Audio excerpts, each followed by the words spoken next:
looking at live music, there's so many people are announcing tour dates, and so many people are cancelling them. It's almost like they're sort of cancelling each other out.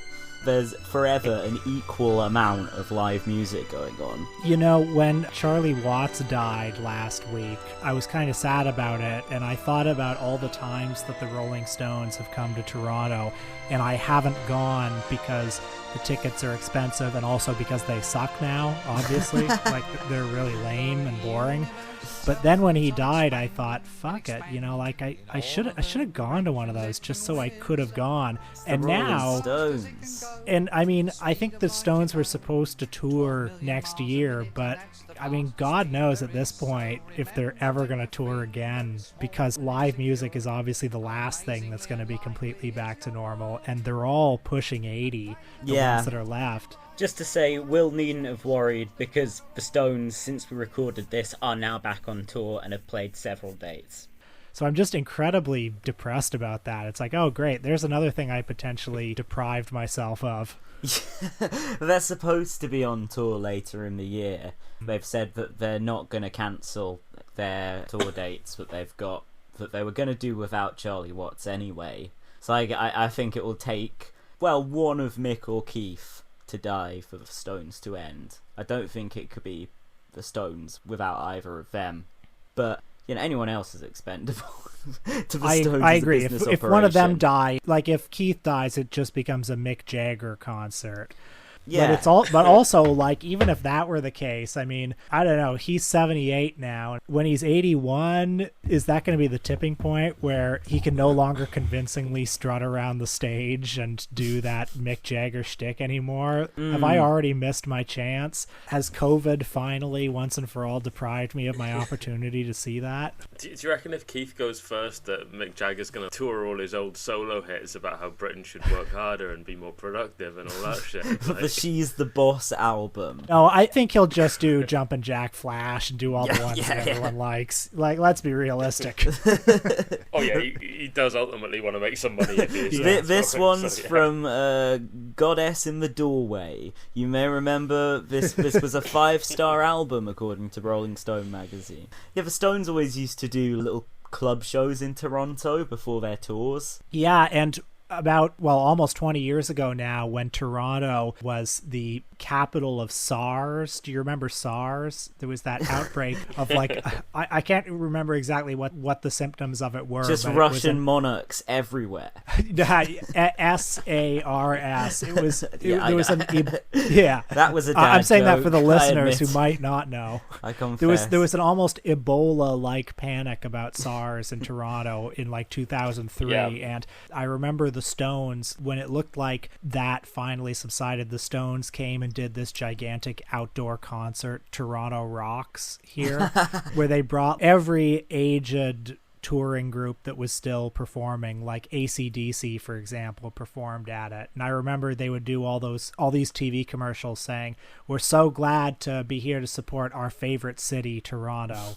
And I mean, Toronto is very susceptible to flattery. But yes, the Stones, that's a roundabout way of saying that, yeah, the Stones do have a place in many a Torontonian's heart. Didn't they do one of those concerts for New York recently, and then they had to cancel it before any of the famous people played because they were going to get struck by lightning? Yeah. Yeah, it was all the people you'd expect, like Springsteen and shit, and none of them played. Yeah. Yeah, you probably just, like, got John Legend featuring Comet, some Biden core music. But maybe we should talk Python, I guess. Let's get into it. The Rolling Stones of comedy. Let's do it. Yeah, I think there is a thematic unity between these two things. Probably. Oh, well, actually, there is a direct link, because on the day that Charlie Watts died, I was very sad, and I decided I'd watch a couple of Rolling Stones concert movies to celebrate his life and work. So I put on one called Totally Stripped, which is not a different name for the Cocksucker Blues documentary where they show them having the orgy on the plane. It's like the Stones, they do a few acoustic songs and they're playing in smaller venues, basically. That's why it's stripped.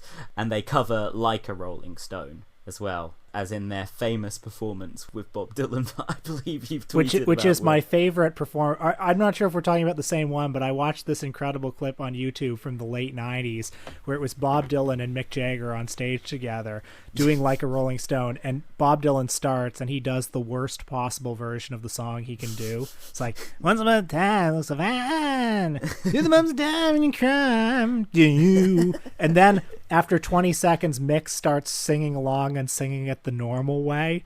And so then Bob, because Mick Jagger is such an overpowering stage presence, Bob now has to sing it the normal way too. So is that not a proper Stones performance? Is that like at the Rock and Roll Hall of Fame or something? I'm not sure what its provenance is, but it's a wonderful clip. I encourage everyone to look up. Yeah, because I can think of one where the Stones are doing it in like a South American stadium, and Dylan comes along and then just doesn't sing for ages.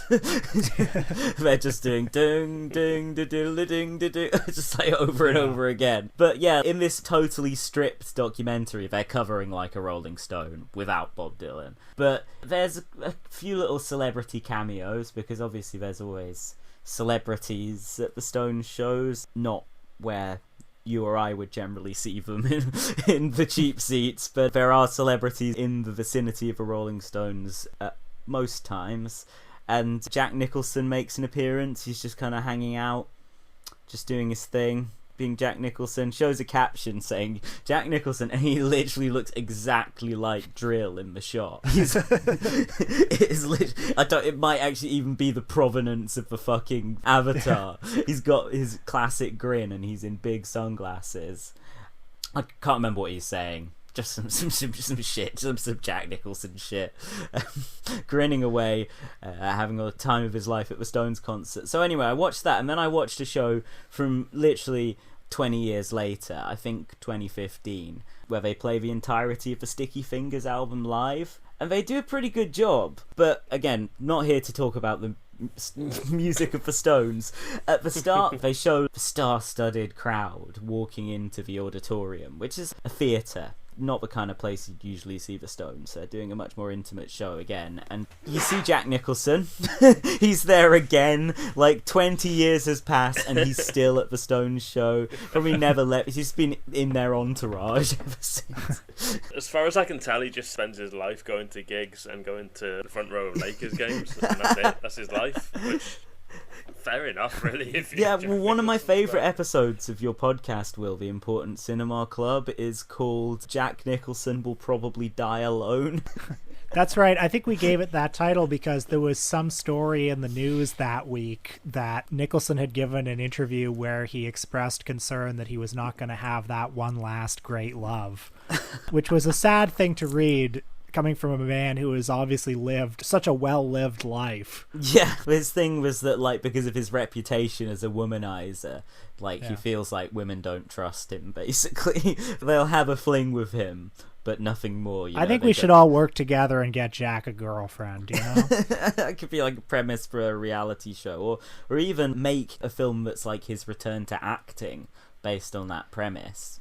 Yeah, I mean, we might not actually want that at this point. I think it's probably best to remember him in his glory days in The Bucket List. What was the... Oh, he was going to do a remake of Tony Erdmann. He was going to come back, and then he didn't. And thank God we didn't get that, frankly. But it wasn't just Jack Nicholson at this Rolling Stone show in 2015. I'm pretty sure I saw the guy from the Arctic Monkeys there. Think it was him, but he's not who I was going to mention. There was also one Mr. Eric Idle, never missing a chance to be around fellow celebrities, be it, hanging out with Jack Nicholson in the audience, or maybe talking to the Stones before or after the show backstage. Eric Idle was not going to miss the chance to see the Rolling Stones in that very, very special small theatre show. Well, I think that you've just named the man who I assume is kind of the impetus of this episode, because, Jack, you and I have talked in the past about kind of our mutual fascination with Eric Idle. I'm just going to say off the top that I have a certain amount of unconditional love for Eric Idle and for all 6 of the men involved in Monty Python. I will always love them. They all have a lifetime pass. But Eric Idle is kind of an annoying guy. He is definitely, I mean, all the Pythons right now, with the possible exception of Michael Palin, are some variety of annoying. And Eric Idle, he's not annoying in the same way that Cleese is, but he's the most star-fucker-ish of the Pythons. He's the guy who, whenever you see him interviewed, he's always talking about how he rubbed shoulders with David Bowie and how he knows Tom Hanks and how he's hung out with Led Zeppelin and all of this. And I've read Eric Idle's recent autobiography, which I think anybody can guess what the title of it is. And it's page after page after page of him talking about... me or something? It's always look on the bright side of life. Great, that's shit. Like, I thought that's not even in line with the Monty Python house style of, like, something really cynical about how we're just doing this for the money that they've been doing for, like, decades. Yeah. It would be like, always look on the green side of life, as in dollars, not weed. No, that's rubbish. The Greedy Bastard Diary, his previous sort of memoir, was a much more in character title. I agree, and the recent autobiography has surprisingly little Python in it. There's, a chapter about Python, and of course Python kind of weaves in and out, but it's a lot of, I don't know, you kind of get the sense that Eric Idle resents Python a little bit. You get the sense that he was definitely like the younger brother of the troupe. He wasn't John Cleese. He felt overshadowed sometimes by some of them, I think. And so the book is this acting out. It's him saying, oh yeah, well, I had all of this sex and I knew all of these famous people. I was friends with David Bowie, and I was friends with George Harrison. I was best friends with George Harrison, among the many, many, many, many, many names that are dropped in the book. And there's something very, very sad about that, because you kind of want to take him aside and say, you're a Python, you understand. You are famous. Yeah, you're comedy royalty. You don't need to act like this. But I don't know, he's also been a fascinating figure for many years, because until Spamalot became such a huge hit and revived his fortunes, there was a fallow period before that when he was doing stuff like The Ruddles 2, or worst movie of all time. Or he did a tour called Eric Idle Exploits Monty Python, where he did all the old Python bits. I used to have the CD of that, and it's so fucking weird because he's got all these Americans doing all the Monty Python sketches, but there's also like 2 new songs, one of which is like some shitty song that the female cast members sing about how women love shopping. That's like the level that the new material on Eric Idle Exploits Monty Python was working at. I know that in the 90s he was a big enthusiast and advocate for a Python reunion. He's the one of the troupe that seemed to have had the hardest time establishing an identity after Python. And until Spamalot, until he somehow made it work for him, until Spamalot, he gave the impression of being kind of floundering and constantly trying to return to the past glory, which is unbecoming of a comedy legend. Spamalot, of course, totally proved that he could set himself out as something completely independent of the Monty Python brand, establish himself as something new, original, fresh. Now, obviously, he became a kind of self-appointed custodian of the Monty Python legacy, in a way that I haven't also seeming liked. to have this total resentment for it that you point out. Maybe not yeah, total. And he's a custodian of the Monty Python legacy because the other ones don't really care anymore. They've kind of moved on, and there's this guy who says, I've got all these ventures that can make you a bunch of money in your old age. And they clearly have all said, fine, we don't care. Happy to have some money. And his conception of Python is certainly not the Monty Python that I grew up loving. No, there's a few elements, like heavy cynicism, like always jokes about how like we're just in it for the money, the hastily cobbled together for a fast buck album, etc. You know, that kind of sort of self-deprecating, but not really, kind of like being like, it's almost like a rap thing, like, yeah, we're rich, fuck you. Yeah. Then also a heavy dose of musical comedy. Like, I mean, Monty Python obviously did have some famous songs. Always Look on the Bright Side of Life, you know, obviously an iconic song. Not particularly funny. Maybe a couple of witty lines. And Eric Idle's got a lot of those songs with Monty Python, actually. They're witty, but they're not your favourite Monty Python bits. You know, like the Galaxy song, fine, it's got a funny, again, incredibly cynical punchline, but again, it's not like one of the highlights of the meaning of life necessarily.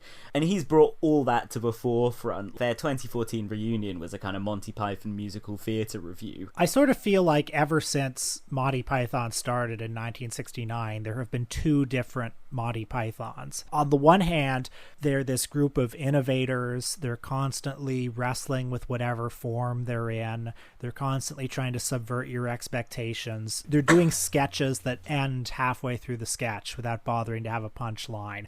They're doing things like, there's that one episode of the show that starts, the first 5 minutes of it looks like just an old movie, and they've shot it to look like an old movie, and they play the entire opening credits of an old movie, and it's like a pirate film, and they have a bunch of pirates sail up to shore, and then only after 5 minutes do they finally pass John Cleese at the desk, and he says, and now for something completely different. Crazy stuff like that. Or they'll run the end credits halfway through the show. So there's that Monty Python.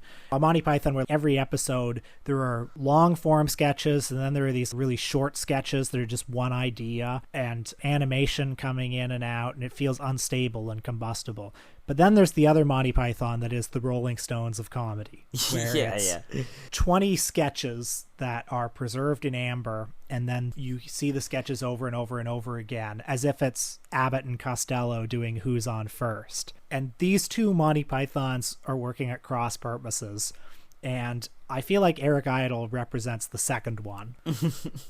Yeah, Vegas Python. Python in the sparkly suit.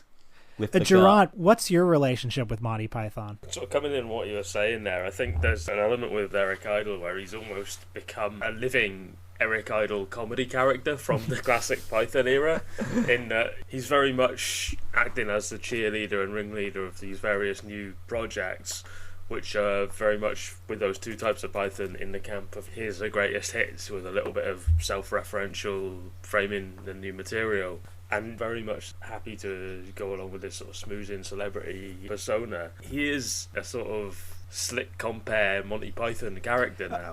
Specifically one that would be played by Eric like Idle that one, 100% of what the was time. that sketch from early on in the show where he played the guy who's introducing an act at a supper club, and he's like really sleazy and really slimy? Yeah. I feel like that almost became a stock character throughout the show. He sort of returned to it a few times, or similar characters, but I can picture exactly the ones you mean. Yeah, I mean, immediately after Python, or was it before the fourth series aired? The one they did without John Cleese. He did a couple of series of his own sketch comedy show called Rutland Weekend Television, and I've never really seen any of it, I don't think, because he's always resisted a commercial release of it. I'm eager to see it. I recently downloaded a file of the complete series. It's the first time I've seen it anywhere. It was never released on video when I was a kid, so I never had a chance to see it. I'm eager to see it. It would be nice to see some kind of prime era Python adjacent material. I know that Rutland Weekend Television, though, it's a very close collaboration between him and Neil Innes, who was this very well-regarded parody songsmith with whom he created the Ruddles. And I know that the two of them, in more recent years, Neil Innes has recently passed, had a rather rocky relationship.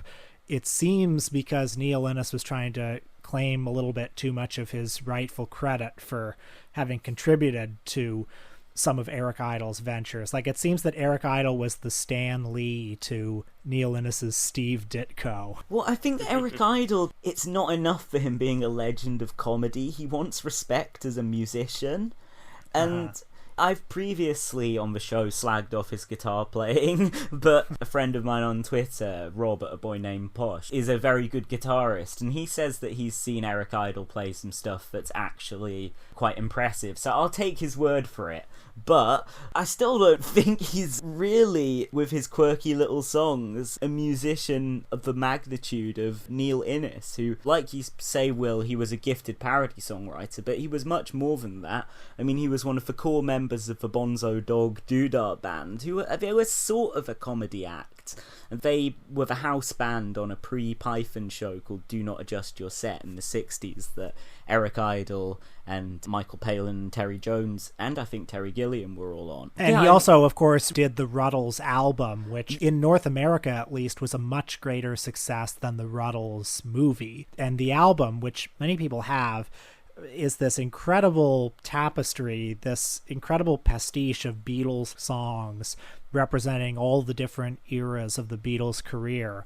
You would listen to it and actually at times think that you were listening to the lost Beatles songs. And the Beatles, I think, were very impressed by it, actually. Right, and Eric Idle actually didn't write it, which I didn't realize until fairly recently. I always just sort of assumed. Not a fucking note, not a word of the songs. Like, it was all Neil Innes. Like, Eric Idle, I like the Ruttles film. That's why I'm saying I would quite like to see some Rutland Weekend television. He was still funny in the 70s. I think that there's a lot of good stuff in the original Ruttles, not in the Ruttles 2. But he didn't contribute at all to the music. Like, the fact that the music was such an eerily accurate pastiche of the Beatles was because he had an actual brilliant musician writing those songs. And then in the 90s, the musicians who actually played on the Ruttles album, so that's, I think, the guy who played and sang all the parts that Eric Idle's character mimes in the movie. He actually died in the interim, probably murdered by Eric Idle, and so that left the guy who plays Barry Wham, the Ringo character, I think John Hassel or something, and Ricky Fattar, their guitarist, who was actually in the 70s briefly the drummer of the Beach Boys. And then they made an album inspired by the Beatles sort of getting back together in as much as they could with John Lennon dead for this anthology project.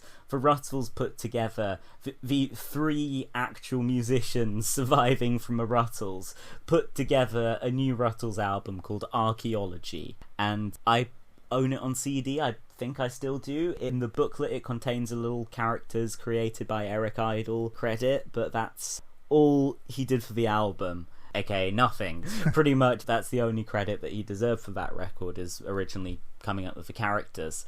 Reportedly, Eric Idle worked overtime to suppress that album. Yeah, did he keep suing them or something? Yeah, or he put pressure on management to, I don't know, cancel events or something like that. He was not a supporter of the album. No, although he clearly thought there was something in the music, because a few years later, when he went to make the Ruttles 2, he used all the songs.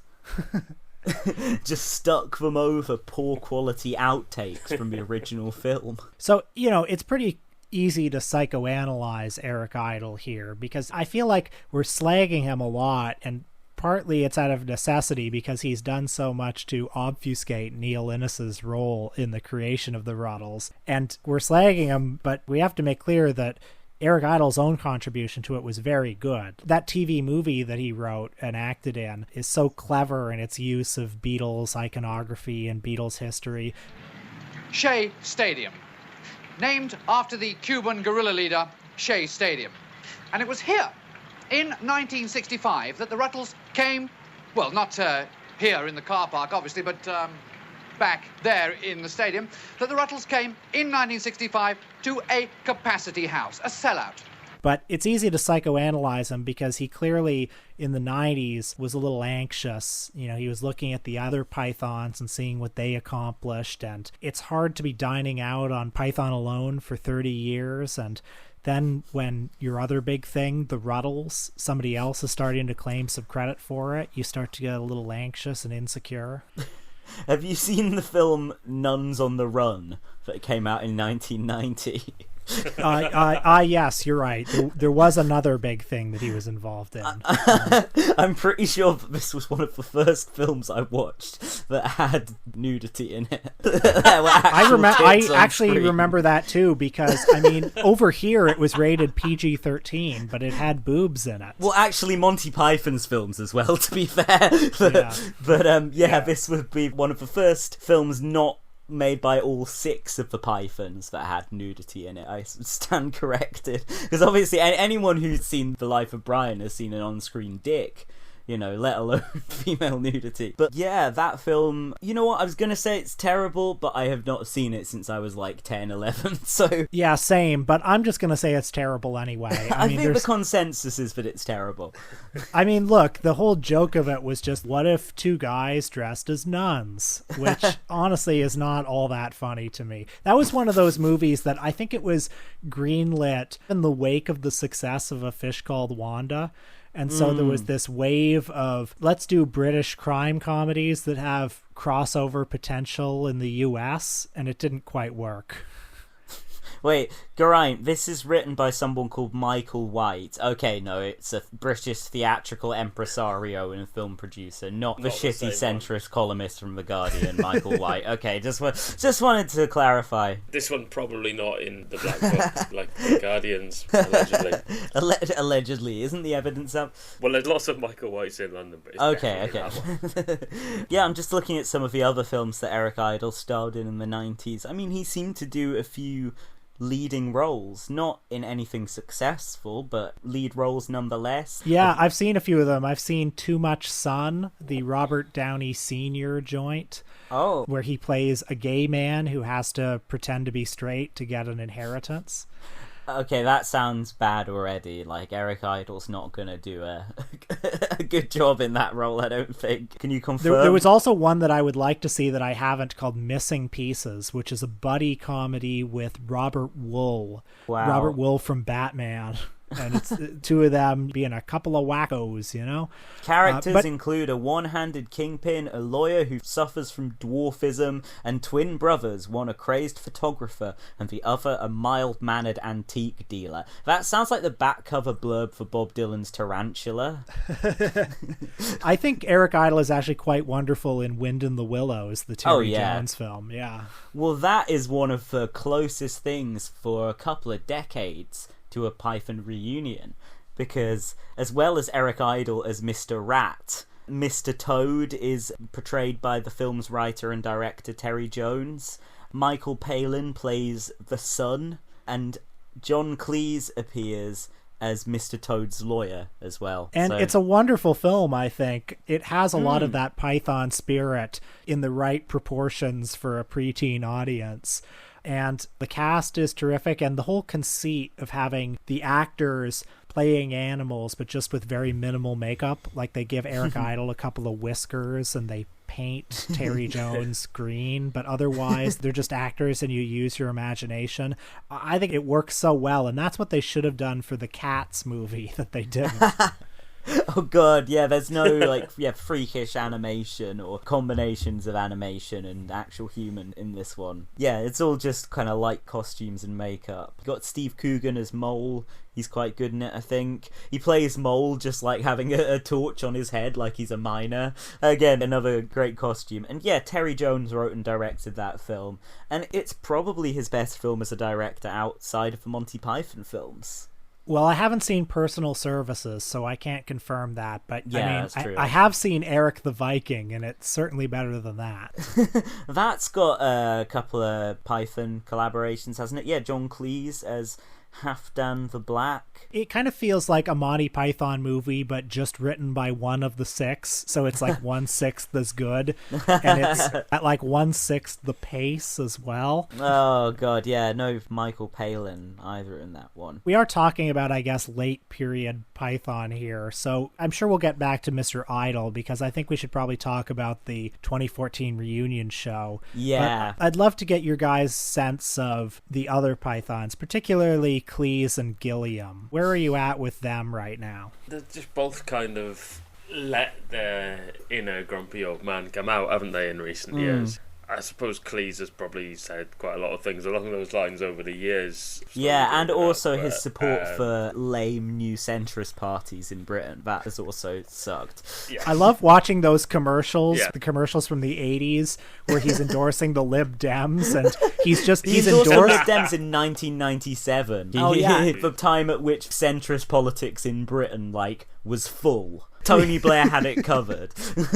I love those commercials because Cleese is just doing the full John Cleese thing. Like, he's full Basil Fawlty, and he's like, Britain once again needs sensible leadership to lead the country. You know, doing all the vocal mannerisms that he normally does, but just saying really boring and stupid centrist bullshit.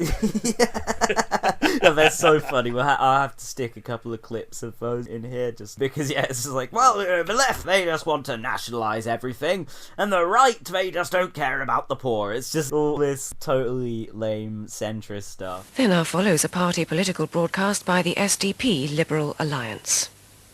If you want to feel good, become an extremist. Okay, now you have a choice. If you join the hard left, they'll give you their list of authorized enemies. Almost all kinds of authority, especially the police, the city, Americans, judges, multinational corporations, public schools, furriers, newspaper owners, fox hunters, generals, class traitors, and, of course, moderates. Or, if you'd rather be an extremist on the hard right, no problem, fine, you still get a lovely list of enemies, only they're different ones. Noisy minority groups, unions, Russia, weirdos, demonstrators, welfare sponges, meddlesome clergy, peaceniks, the BBC, strikers, social workers, communists, and, of course, moderates. At one point, he just lists, like, a bunch of insults. It's like that scene in Spike Lee's 25th Hour, where all the people just, like, racially abuse each other. Like, they show the insides of their mind, and Cleese just reels off a bunch of things about the left being, like, communists and stuff, and then a bunch of stuff about, like, the right being heartless. I mean, he's good in them. He's on form. It's Cleese going hard. I reckon internally it must have done well in the party, because they obviously went back to the well a few years back and appointed a comedy character as leader, Tim Farron, with absurd vocal mannerisms, just a ridiculous character. Yeah, John Cleese did have one of the best post-Python projects with A Fish Called Wanda, which he wrote, and pretty much it seems consensus that he, like, co-directed that film in an uncredited fashion. Yeah, the sense that I get is that Charles Crichton was very much the director of just kind of where to put the camera, how to make scenes work visually. Like, for example, that great farce scene in that movie where it's him and Jamie Lee Curtis. He's trying to hide Jamie Lee Curtis in the house when his wife comes in, and then Kevin Kline also comes in. He's like, I'm Henry Manfredson. That scene, there's such clockwork precision in just the visual geography of the scene and how that's communicated through the camera. I feel like a lot of that is Charles Crichton, whereas the performances are very much Cleese's work. Like, he really worked with the actors. Charles Crichton did not return for the quote-unquote spiritual successor to A Fish Called Wanda, 1997's Fierce Creatures, which I watched quite a few years ago. It stars the same four people as A Fish Called Wanda: Cleese, Jamie Lee Curtis, Kevin Kline, and again in another Python collab, Michael Palin. But this time it was directed by Robert Young and Fred Shepsey. Fred Italian. Yeah, and that's because they reshot the whole last third of the movie a year later. The only time they were able to regroup everyone. They shot the movie and it tested poorly. So they got everyone back together, added another $10 million to the movie's budget. And I think, judging by the finished product, it didn't help. Because, like, Release you watch the Cleese cut. Yeah, you watch the movie, and for the first hour, I mean, it's not very good, it's not very funny, but for the first hour, there's a story, and it's sort of coherent, and it's following a particular arc. But then in the last third, half the cast disappears, and some whole new drama emerges, and a bunch of loose ends get tied up in really awkward ways. It's not seamless. And I don't know, with John Cleese, I always find it very painful whenever he does the thing where he goes on Twitter and does some like, it seems cancel culture has once again gone too far. Or worse, when he starts being like, it seems to me that a British society should be largely British. But then if people from other less evolved cultures start immigrating to Britain, can it still be said to be Britain anymore? I know. You see that stuff, and I think this is obviously very depressing. And also, if he were funny in my lifetime, maybe I would let it slide. Yeah. He seems to have completely given up after Fierce Creatures. Like, that was like, it says at the bottom of the Wikipedia page, Cleese has since stated that following up A Fish Called Wanda with a second film had been a mistake. That seems to mean a second film that he actually had any kind of creative involvement in whatsoever. Not like a spiritual successor to that film. He was just like, I should never write anything again. And that's unbelievably sad, unbelievably depressing. And yeah, after that, it's just he shows up in a James Bond movie for 2 minutes and is not funny. Or like he's, I don't know, basically a butler in a bunch of like shitty American comedies. He was in the first 2 Harry Potter films, and then I think he got recast. I think the character was just cut from the ones after that. He was nearly Headless Nick, and I think he's in the first one for maybe 45 seconds. So many British actors dining out on that 45 seconds in Harry Potter. It's like a who's who of British comedians just strewn in all the completely insignificant roles. It's just like, here's Jarvis Cocker as a wizard singer. You see him in all these movies, and you see him and you're like, was this guy ever funny? I mean, did this shtick ever make me? How did this make me laugh? And then, of course, you see an episode of Fawlty Towers, and you're like, oh yeah, when he was at his peak, he was the comedy equivalent of Mozart. You know, his timing was unbelievable. His physical comedy was unbelievable. You know, the scene of him hitting the car with the tree branch, one of the funniest things ever. And I don't know, it's just so, it's painful. I mean, he's given us enough, I guess, but it's painful that sometime after 1988 he decided, okay, that's enough being funny for one lifetime. Yeah, he gave it another try once and was just like, okay, that didn't work. Okay, bye. And then I guess a couple of decades later, pretty much, he got divorced and was like, oh, fuck. So he had to actually like write some comedy in a fashion for the first time in decades. I'm talking, of course, of his best-selling Alimony tour, where he went out on the road for like what seemed like about a decade and was going around just sort of doing something a bit like stand-up. There were some jokes in there and worked out routines that could be classed as stand-up comedy, but then a lot of it was just like that kind of raconteur shit, you know, some Fran Lebowitz kind of stuff. If Fran Lebowitz was a grumpy reactionary British man who just got divorced. But the funniest thing to me for that was that yes, John Cleese was credited as a writer on the special, but also there were about 10 people, I'm not even kidding, it was a lot of people credited on the special specifically for the opening 10 minutes of material about his ex-wife. That's so funny because, yeah, it opens with 10 minutes about his ex-wife, and then it's 90 minutes of him just talking about Python and Fawlty Towers and A Fish Called Wanda, the greatest hits of his career up until 1988. And the 2 sections of the show make for such an awkward combination. There's that first 10 minutes of jokes about his ex-wife where, like, he shows a paparazzi photo of his ex-wife at an ATM machine, and he says, "This is my ex-wife helping herself to some of my money." And all of that, there's so much bile there, there's so much anger, and it sets the thing off on just such a strange note, and you're watching it like, gosh, sorry we bothered you by coming out tonight, right? Like, okay, I mean, I get you're doing this for the money, but do you have to like make it so clear that you're doing it for the money? And then like, after that, it's like 70 or 80 minutes of the most tired anecdotes about his time in show business.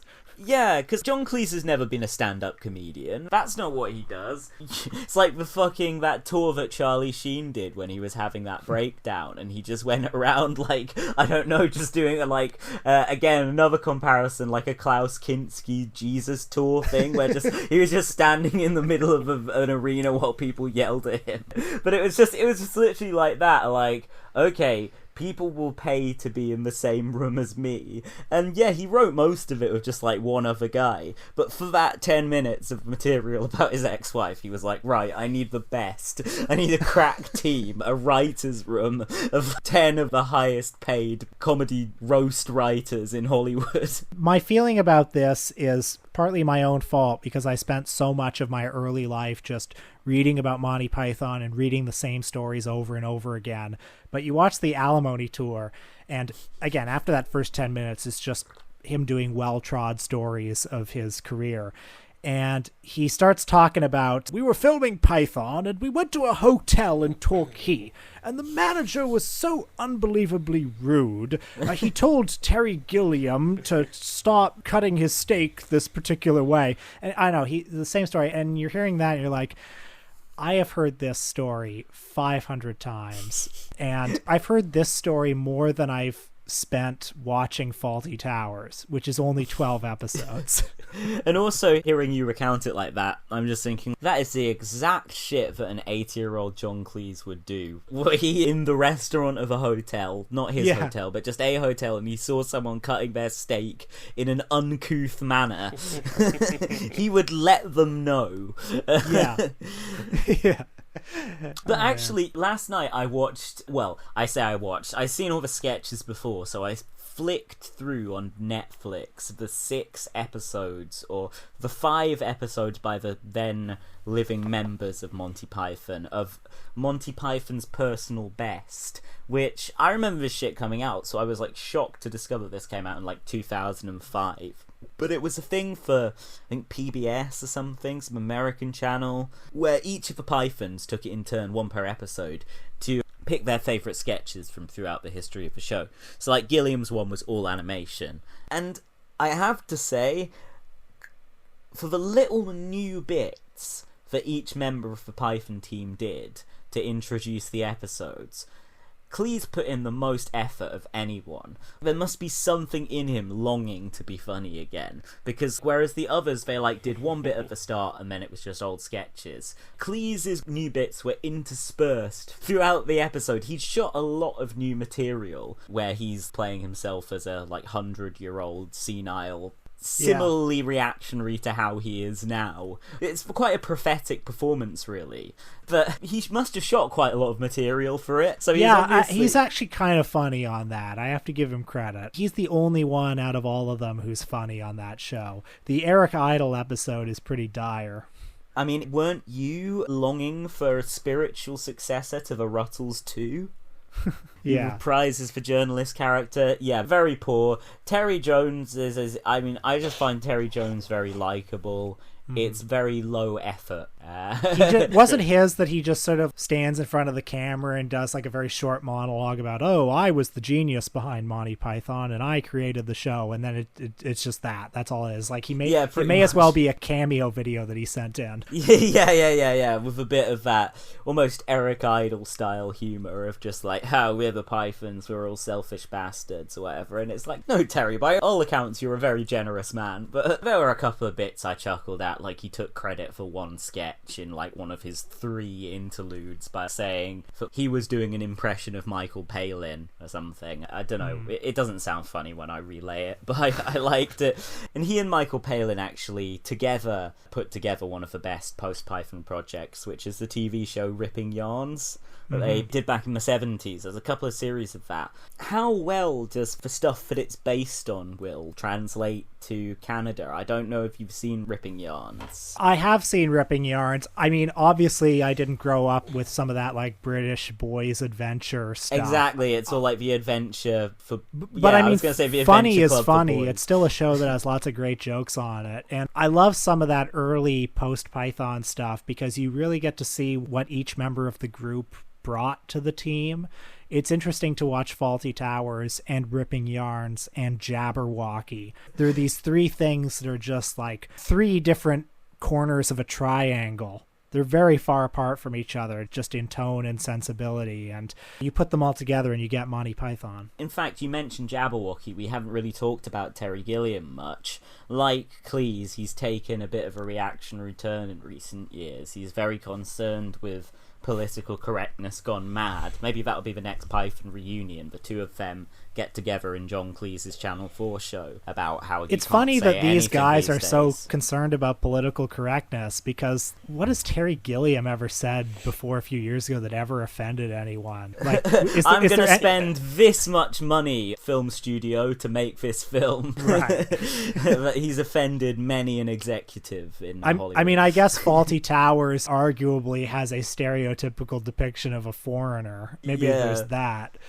But I don't know. Think about Brazil as, I love Brazil, but it's this kind of ideology-free movie. It's a movie that seems to be saying something very big about the world that we live in, but I don't think there's anything in there that would offend anyone on any part of the political spectrum.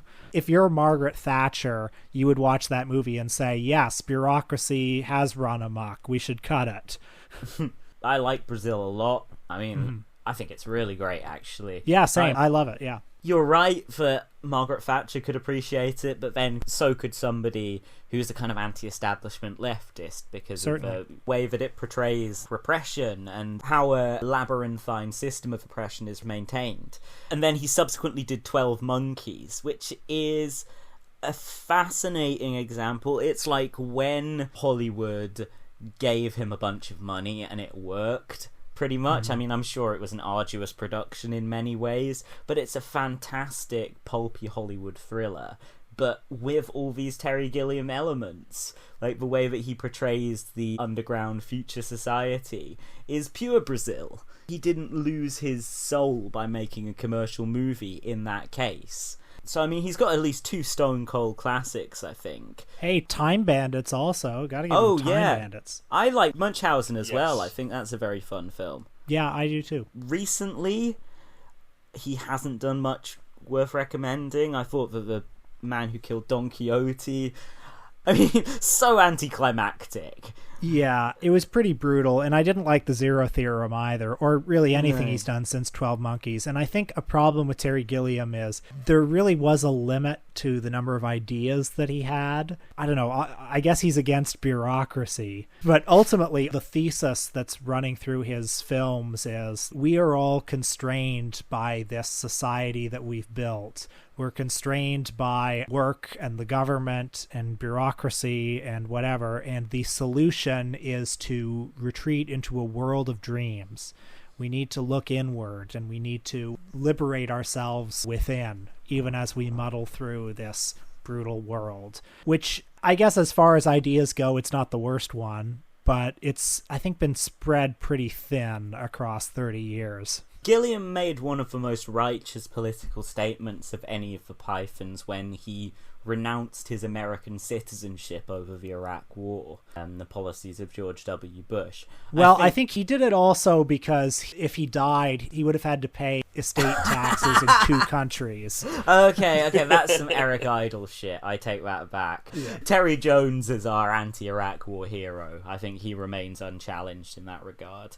He wrote a lot of stuff, I think for The Guardian mainly, about how he was opposed to the Iraq War. And in fact, Terry Jones's final film as a director is a Michael and Us style political documentary. Well, sort of political, about the financial system and how neoliberalism isn't working. And, you know, I've said to you, I look forward to you guys eventually getting to that on the show, because it's a Michael and Us film. I'm intrigued to watch it. I'm curious, where exactly do you think he falls politically? Was he a socialist, do you think? Did he border on being a socialist? I'm just going to Google Terry Jones socialist. I guess I was wondering, that Boom Bust Boom movie, did it seem like the work of a socialist, or did it seem like the work of a sort of progressive liberal? That is a good question. I guess I'll find out when I watch it. It's weird. I mean, you get some wealthy, famous people who basically are sympathetic with socialism, and then they still come out with rich guy shit. Like, I listened to, on Michael Moore's podcast, I listened to his interview with Roger Waters. Roger Waters, mostly very left-wing. Then he just comes out with this thing about how in Britain they hate wealthy people. I'm like, hang on, you're like supporting Jeremy Corbyn. What the fuck are you talking about? Yeah, so I don't know if it would be the case with Terry Jones. Apparently, Terry Jones... Oh, no, I was like, is is this saying he was a scholar of Karl Marx? Because I know Terry Jones was big on history, but no, he played Karl Marx in at least one Monty Python sketch. So all right, good enough. Yeah. I'm calling it. He's a socialist. Yeah. Privileged to have with us Karl Marx, the founder of modern socialism and author of the Communist Manifesto. Vladimir Ilyich Ulyanov, better known to the world as Lenin, leader of the Russian Revolution, writer, statesman, and father of modern socialism. Che Guevara, the Bolivian guerrilla leader. And Mao Zedong, chairman of the Chinese Communist Party since 1949. And the first question is for you, Karl Marx. The Hammers. The Hammers is the nickname of what English football team?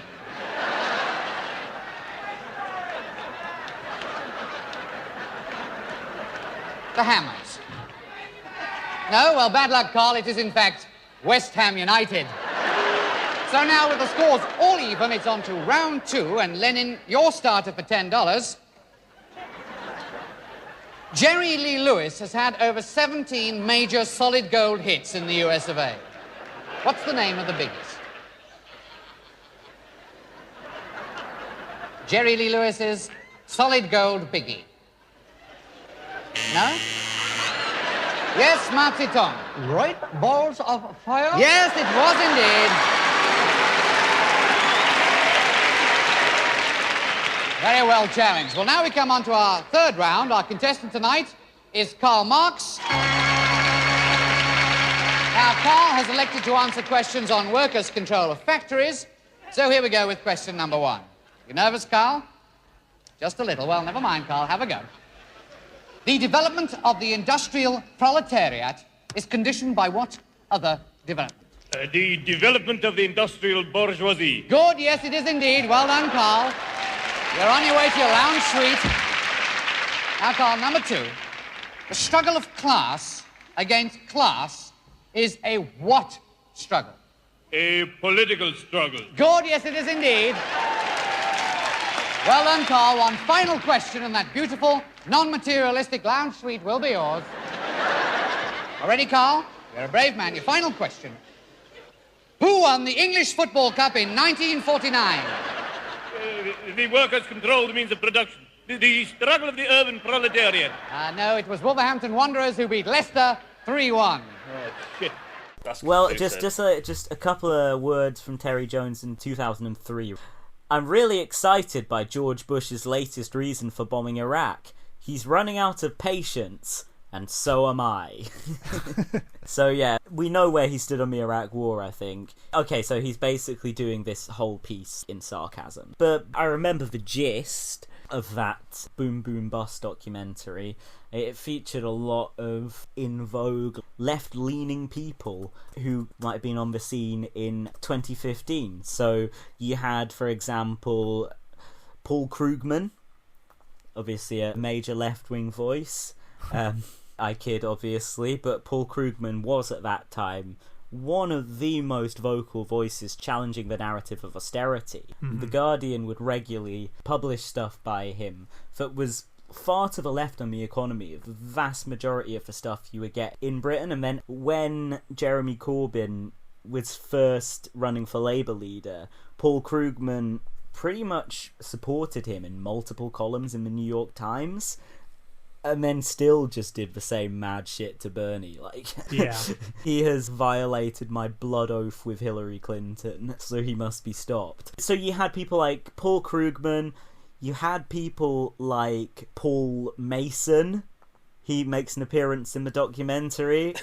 You might not be as familiar, Will, but he's a very eccentric British columnist who he's on the left sometimes. Like, he's just like one of the most erratic people on the I was going to say on the broad left, but in the world pretty much. He's got a new book about how to stop fascism, where the cover of the book includes a big red stop fascism button.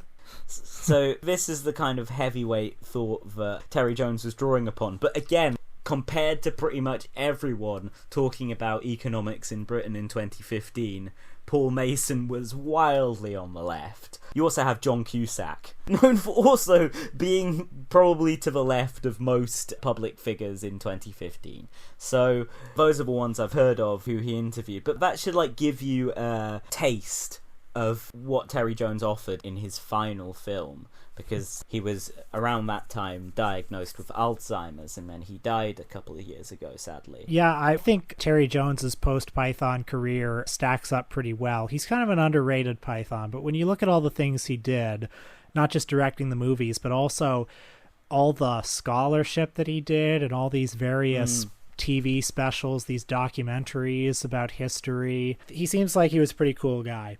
Yeah, totally. He wrote some children's books that I think were quite popular and well-liked, and seemed to have a finger in a lot of different pies. He was a bit of a Renaissance man, and he never wholly left comedy behind, but he very much diversified what he was doing.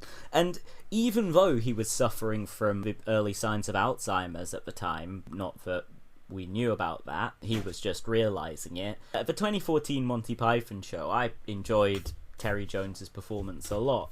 I think he's a naturally funny guy. There's this like really anarchic British television show that aired in like the early 2000s when I was quite young, a children's TV show called Dick and Dom in the Bungalow. It was just these two guys like making fart jokes and stuff. It was funny if you're very young, you know.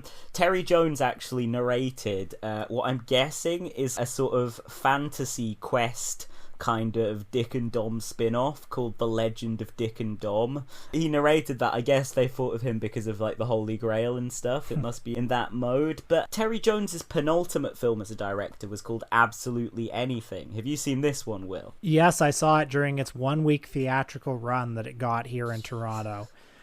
Awful.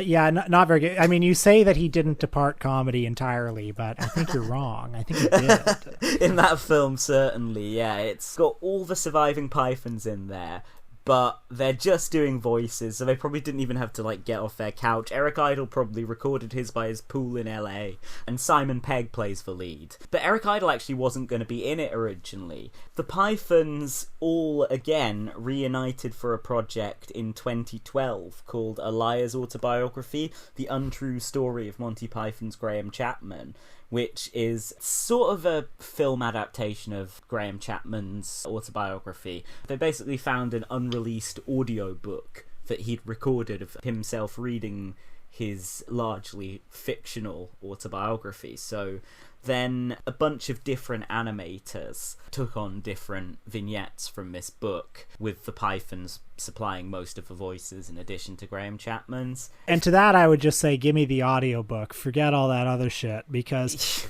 it's dire when you watch all these animators try to do Python-esque stuff. I wouldn't be surprised if you've also seen that TV movie Holy Flying Circus, which is... Oh yeah, written by one of the writers of The Thick of It. Oh, okay. Well, of course, it's about the drama of the release of Life of Brian, and they've got all these actors playing the Pythons, and that and the Liar's Autobiography film both suffer from that really cringy thing of watching people try to do Python-esque comedy very deliberately. Absolutely painful. Did they manage to get a cameo from any of the actual Pythons in the Life of Python? No. Sorry, so what I was thinking was, did Terry Jones play a woman? No, the guy who played Terry Jones's wife, or Michael Palin's wife, right? Yeah, and he actually looked more like Terry Jones in drag than he did in men's clothes. But that is maybe one of the things about Python that a lot of people think hasn't aged so well, which is the portrayal of women. They even bring that up in the John Cleese. He has the interviewer bring that up in his Monty Python's Personal Best thing, that women in Monty Python are basically portrayed as like sex pots or screeching hags portrayed by the Pythons themselves, and they very much were just like, let's lean into the hag thing for the Holy Flying Circus thing. I think this might perhaps be a good time then to bring up the 2014 reunion show, because it was certainly something I anticipated and dreaded very feverishly. It's something that I really wanted when I was a kid, like fantasized, what if they reunited? And then it happened in 2014 because they all needed the money. And seeing it was a very emotional experience. They broadcast it in theaters all over the world. They broadcast the last show. So I saw the last show at a on my theater. birthday. Oh, yeah, you saw it on your birthday. I saw it at a theater here in Toronto. And it was a very emotional experience on the one hand because I love these guys. I've been following them my whole life, and it was so powerful to see them old and together and doing these sketches again. But they're not funny anymore. And there's something about reviving all of these sketches in the present day or in 2014 that underlines the dated aspect of them when you remove them from their context. Hey, give Eric Idle the credit. He rewrote I Like Chinese to be mildly less racist.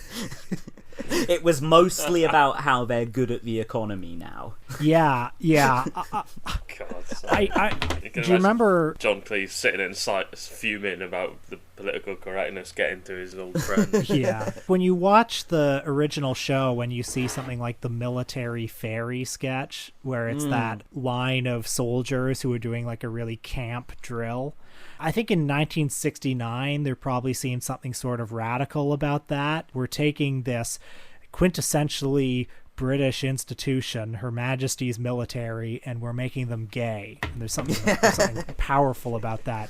And then when you see it in 2014, it no longer feels that way. It just looks like a gay joke. Yeah, I'm just looking at the sketches and songs list on the Wikipedia page for Monty Python Live brackets mostly. That's another part of their cynical post-meaning of life shtick, is making lots of jokes about how Graham Chapman's dead, which, knowing what I know about him, I don't think he would have cared. Obviously, it's kind of a moot point whether someone would care about something when they're dead.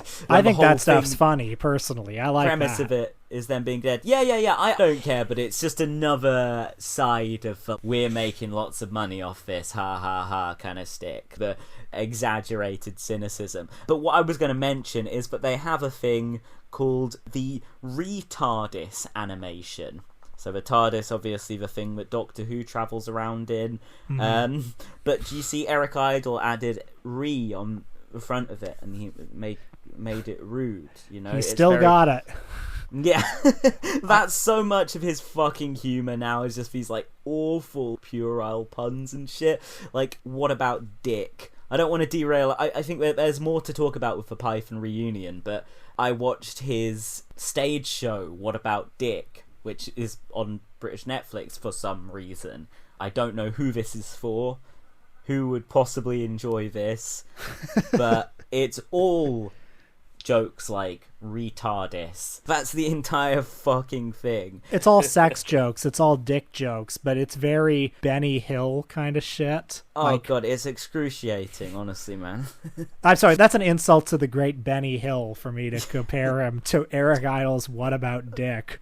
Yeah, nobody ran around at double speed. It was boring. Yeah, well, it's done like a radio play, isn't it? So they've got a guy doing sound effects live on stage, like Barbarian Sound Studio.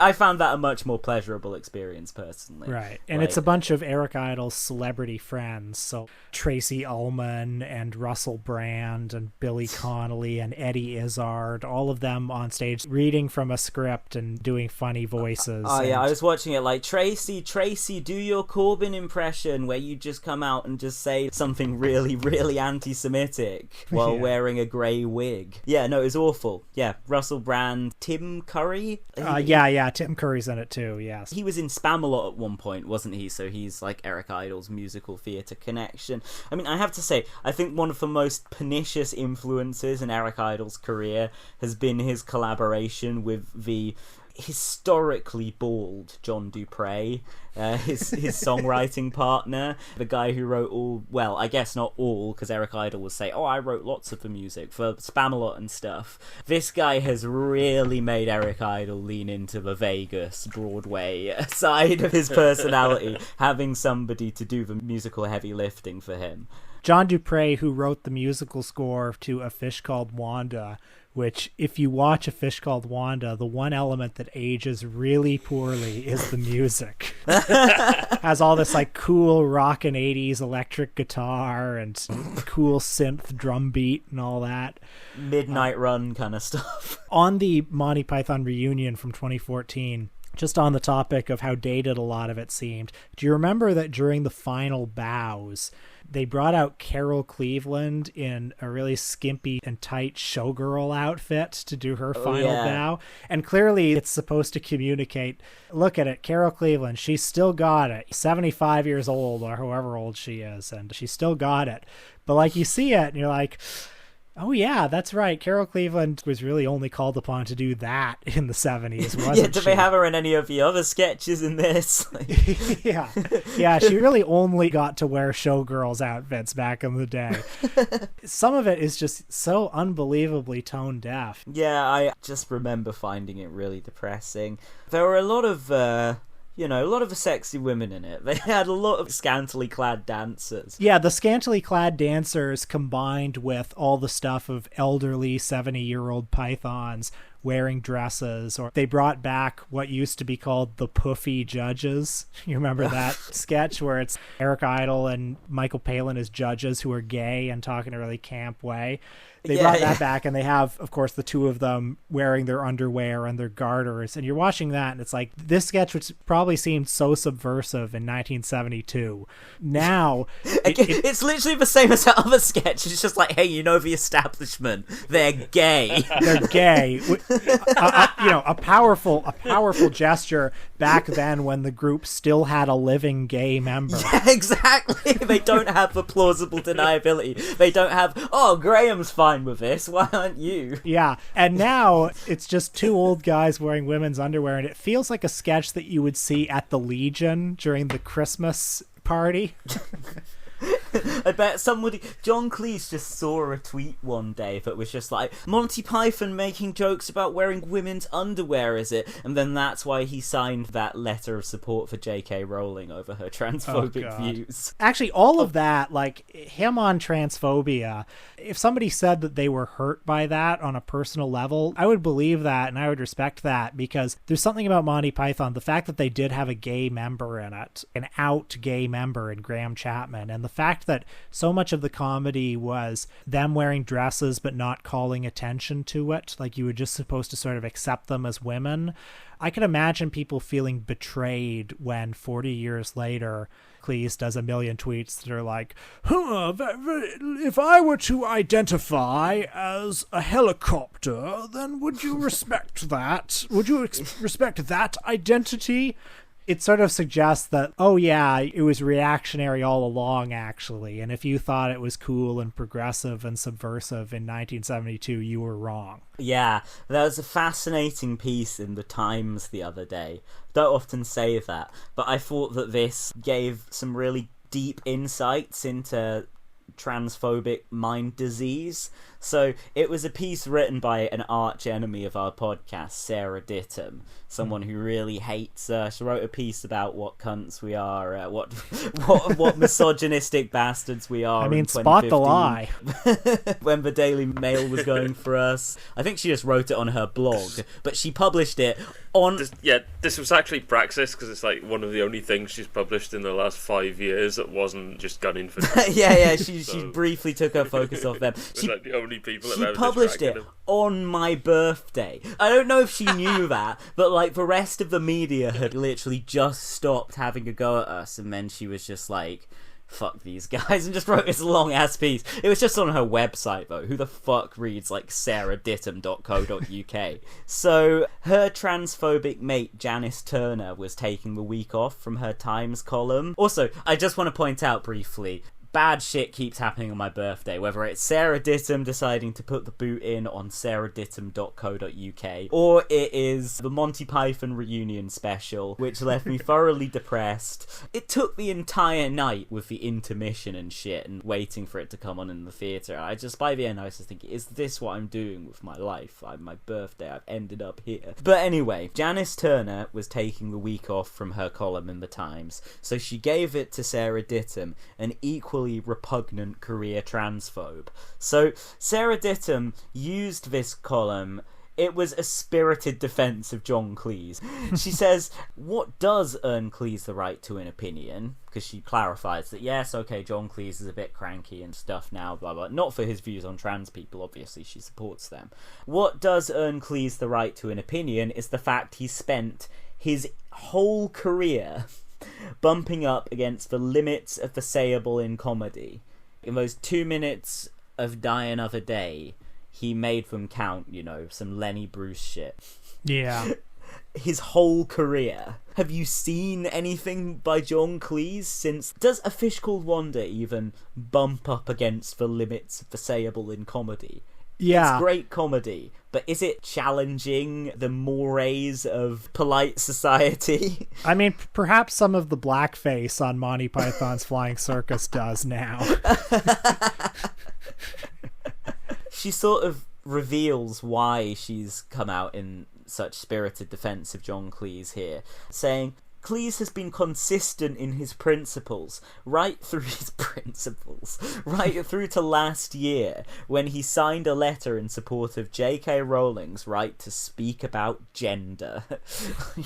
Fuck off. And also, how is that consistent with his principles? Like, his principles in, like, 1997 were like, vote Lib Dem, let's not have taxes too high under Tony Blair. I do think that there's something funny going on with that entire generation of British comedians where in the 70s, they were all like staunchly anti-censorship, and they were all making fun of, what was that woman's name from the Festival of Light? Mary Whitehouse, yeah. Yeah, Mary Whitehouse. There were all these, I guess, blue noses in the UK who felt that you needed to get the filth off TV, and Malcolm Muggeridge saying that Life of Brian should be banned, and all these comedians were against that, and now they still think they're fighting that battle.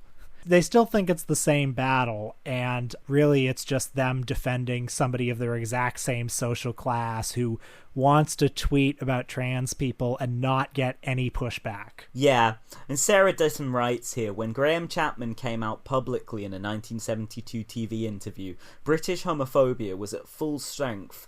The press freely printed slurs. She says, in her Friends column in a major British newspaper that functions primarily as an outlet to attack a vulnerable minority in the modern-day equivalent of the past moral panics around gay people.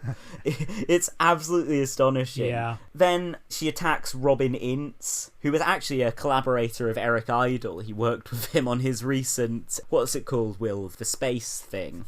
Oh, God. Brian Cox. It's called The Entire Universe. That's right. A year or two ago, Eric Idle was given an hour on, I think, the BBC to just do whatever he wanted. And so he did this comedy special with your favorite public intellectual, Professor Brian Cox, where they talked about the universe and the science of the universe while also doing hilarious jokes. And I haven't seen it. I've seen the trailer many times because the trailer just feels like this distillation of so much of what I dislike in culture. It has that kind of corny, liberal, I fucking love science smugness to it. God. Like when Stephen Hawking cameoed in the Monty Python reunion show in a pre-recorded segment, Stephen Hawking does the Galaxy song or whatever. Is it just like that, but an hour long? Yeah, and Eric Idle is one of those kind of smug, annoying Ricky Gervais atheist types. Of course, he is. One of those people who's kind of like, well, who would care about God when you could look at the whole universe and how cool it is and listen to all these facts? You know, just remember that you're standing on a planet that's evolving like that. Yeah. Which is obviously like a very liberal, like a very rich lib, short-sighted way to look at religion. What I was saying about that song earlier, it's kind of clever, but it's not really that funny. No. I mean, maybe the punchline at a push. No, it's no Weird Al Yankovic, to be sure. But it's just like Eric Idle just leafing through the Python back catalogue. Like, okay, I need something for this hour of BBC television. What Monty Python thing can I adapt for this somehow? There's something in the trailer for that entire universe special that the reason I've watched the trailer so many times is for this gag where it's 3 people dressed as the Bee Gees, including Warwick Davis. and they're singing gravity. And there's something so brutally unfunny about that. I've watched the trailer and just gone back and just repeatedly watched that. I don't know why. It's just such a direct hit of so much of what I hate that there's something very powerful and intoxicating about it. Yeah, so Brian Cox, from what I've heard, I think his wife is reputed to have very anti-trans views. I don't know about Brian Cox himself. Oh, it's not reputed. She's literally called for... Just being legally careful, Geraint. I mean, she's called for... If you can detect trans markers in unborn babies, they should be aborted. God. Whoa. That's something she's tweeted Fuck. publicly. Okay. And, Well, fuck that's Professor just ignored. Brian Cox and his corny twee bullshit, and fuck his wife. That's what I say. Yeah, 100%, man. But, like, Robin Ince is also in that. He's a British comedian. We have a mutual friend with him in Josie Long, another comedian. They used to have a podcast. I'm not sure if they still do. But recently, he said some stuff in support of trans people. And sure enough, he is one of the comedians singled out by Sarah Dittum in her John Cleese piece. Like, I guess he said something about John Cleese getting more reactionary as he's getting older, and she's like, he thinks that age disqualifies him from having an opinion. It's just unbelievably transparent. Thankfully, he doesn't seem to be a Brian Cox. I was going to ask, on the Eric Idle front, Will, have you seen either of these two films from the 90s? Splitting Heirs or Burn Hollywood Burn, an Alan Smithy film? I'm glad you asked because I have seen both of those films. Yes. Splitting Heirs, which famously played in competition at the Cannes Film Festival representing Britain. And it played a month after it came out theatrically around the world. So it had already flopped. And then there it played at the Palais. So Written a jury by Eric Idle. Yeah, a jury that included Claudia Cardinale and Louis Malle and Emir Kusturica all sat down and watched Splitting Heirs together and considered it for the Palm. Palme d'Or, baby. Here you go. I mean, so I'm not the first person to observe this about Splitting Heirs. I think Roger Ebert mentioned it in his review, among others. But the plot of it... Your spiritual forefather as a critic. Well, I mean, I'm kind of the reincarnated Roger Ebert. Everyone knows that's that. how you get all his opinions to post on Twitter. That's right. But Splitting Heirs is about these two twins who were separated at birth. And one of them becomes the heir to, like, the British crown or something. I can't quite remember. And the other one becomes a bum. And the heir to the British crown is Rick Moranis. Oh, no, right. They're not twins. They were just switched as babies. So Rick Moranis is an obnoxious American, but somehow he's grown up to become the heir to this British fortune, not rightfully. And the whole thing would be funnier. Everyone understands the thing would be funnier if Eric Idle were the one who grew up as the assumed heir. And Rick Moranis had to usurp it. I mean, it's just so basic, but that's not what the movie is. That's not how it plays out. It ends up being about how Eric Idle, the polite, respectable British person, has to restore his rightful place in society that has been taken from him at birth by this obnoxious American who, for some reason, despite growing up in Britain, has an American accent and just behaves like an American. I guess Eric Idle believes that it's nature more than nurture. Yeah, I mean, for all John Cleese's role in the classic Frost Report sketch about the British class system, where he is the upper class because he's taller than the two Ronnies, you do get some kind of, I guess it's just kind of like rich guy, John Cleese, Lib Dem, SDP kind of both sidesism, but, you know, in the John Cleese Monty Python's Personal Best stuff, he goes off on a thing about, I bloody hate the working class and the upper class. It's like a lot of Python does seem to be coming from a distinctly bourgeois perspective, but then I think if they've got richer, that has often leaned into, you know, rich people kind of deserve their money. I think they are sort of free-form, anti-authoritarian. I don't sense a strong politics in Python, which is fine, obviously. But yeah, they're also university boys. They're Oxford and Cambridge boys, and that certainly informs their perspective. Yeah, I just want to point out that in Splitting Heirs, Eric Idle plays Tommy Patel, has grown up in an Asian/Indian family in Southall, never doubting his ethnicity despite being taller than anyone else in the house, fairer-haired, blue-eyed, light-skinned, and not liking curry. That's just a joke that he stole from The Jerk, the Steve Martin film, where in The Jerk, it has that famous joke, I was born a poor black child. Yeah. Yeah, no, I bet they get a lot of mileage out of that, his supposed Indian background. As for an Alan Smithy film, Burn Hollywood Burn, which I guess is Eric Idle's last starring role to date in an American film, that one was notable because, for anyone who doesn't know, Alan Smithy used to be the name that if a member of the Directors Guild argued that the movie was taken away from him or her and severely compromised, they could have their name taken off it and be credited to Alan Smithy. And so the film... Bring it back. Yeah. In the film, Eric Idle plays a filmmaker who this happens to him and he wants to have his name taken off the film, but his name is Alan Smithy. His real name is Alan Smithy. And the sort of funny thing that happened during the making of it was that the actual director of that film, Arthur Hiller, apparently the film was taken away from him, so he successfully petitioned the Directors Guild to have his credit changed to Alan Smithy. So the film actually was an Alan Smithy film. And they swear up and down that this was not a publicity stunt. Do you think he was just like, look, this would be really funny, telling the guild, and they're like, you know, it would be quite funny. Okay. Well, the guild actually retired the Alan Smithy name after that movie because they figured, well, this movie's come out, the cat's out of the bag. Alan Smithy will be known in households across the land.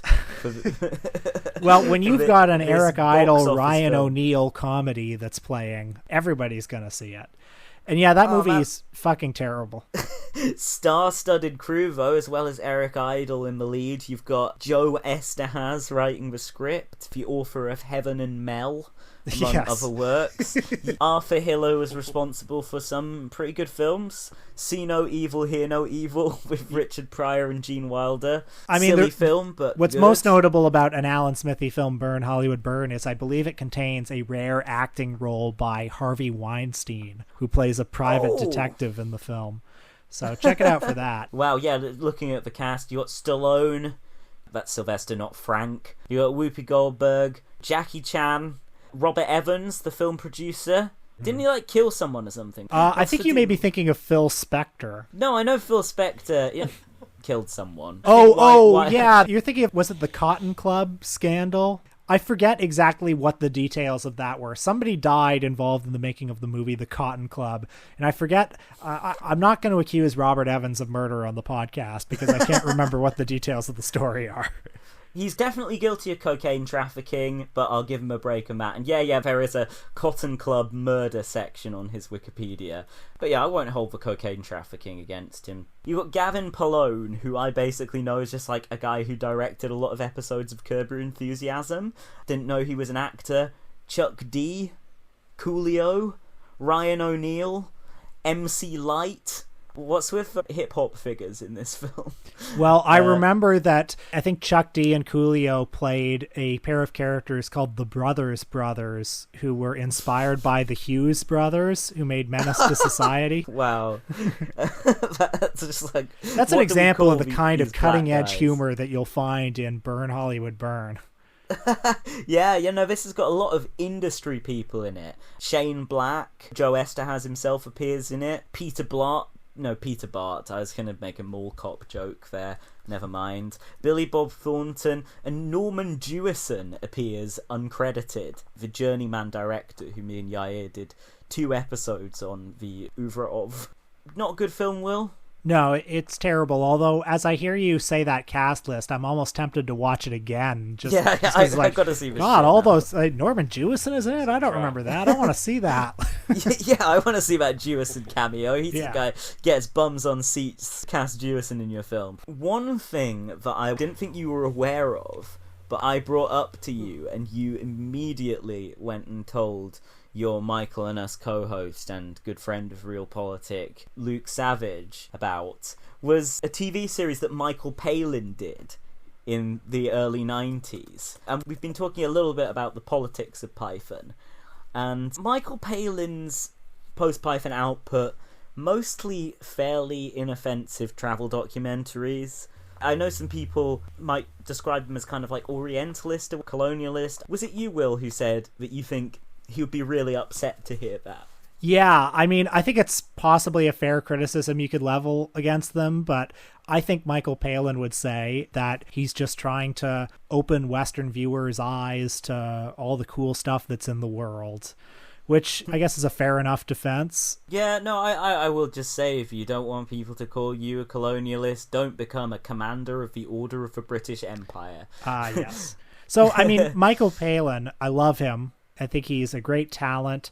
I've got all 3 of his volumes of published diaries, and I enjoy them very much. He seems like a nice man.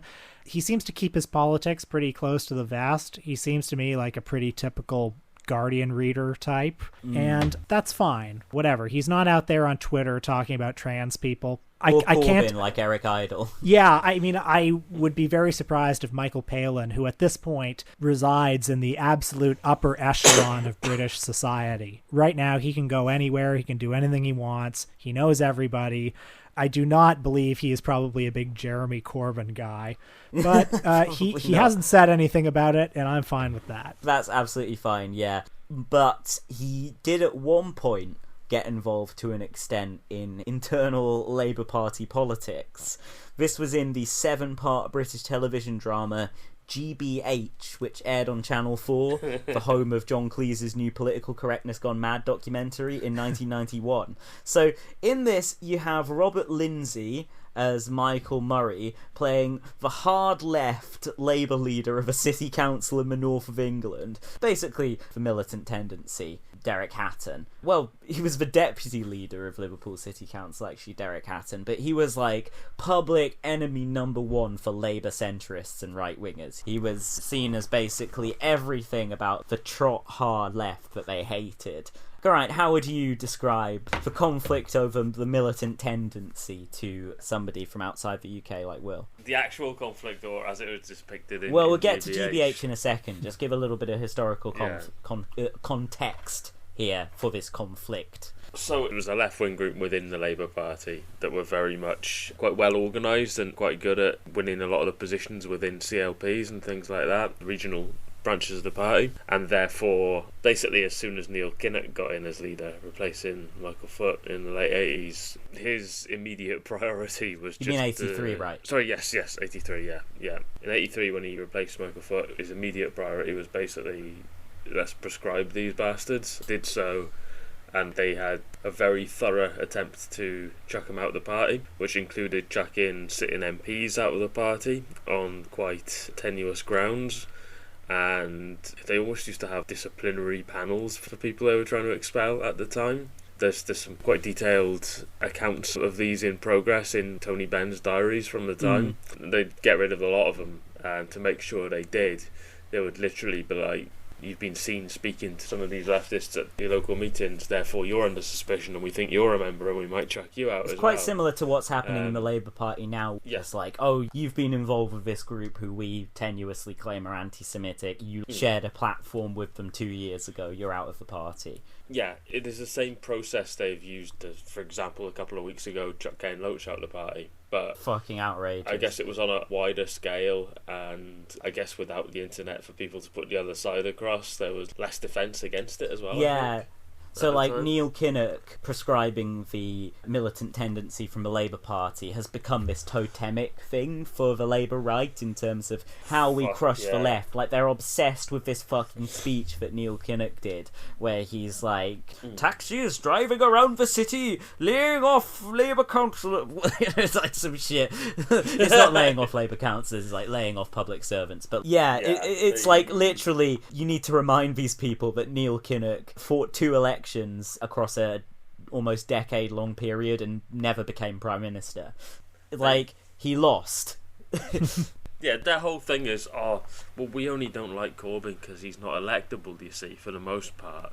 But also, I idolise Neil Kinnock and think he was brilliant and wish everyone would be like Neil Kinnock and his amazing speeches. Yeah. Pick one, he was a loser. And loser. He was noted as a loser until the exact moment Corbyn got on the ballot. Yeah, so GBH is like a hardline Kinnockite television drama written by Alan Bleasdale, who was the writer of the excellent series Boys from the Black Stuff, which was one of the most vivid and realistic depictions of working class life ever to be on British television up to that point. I think it's fair to say. Yeah, it's aged very well for the most part as well. It still stands up today, and there's only a few years between the two series, wasn't there? Yeah, really? But I think it's fair to say which side he was on over the whole militant thing, because this series, I mean, Michael Palin, I was going to say he's good in it, but I mean, actually, he does his nice shtick.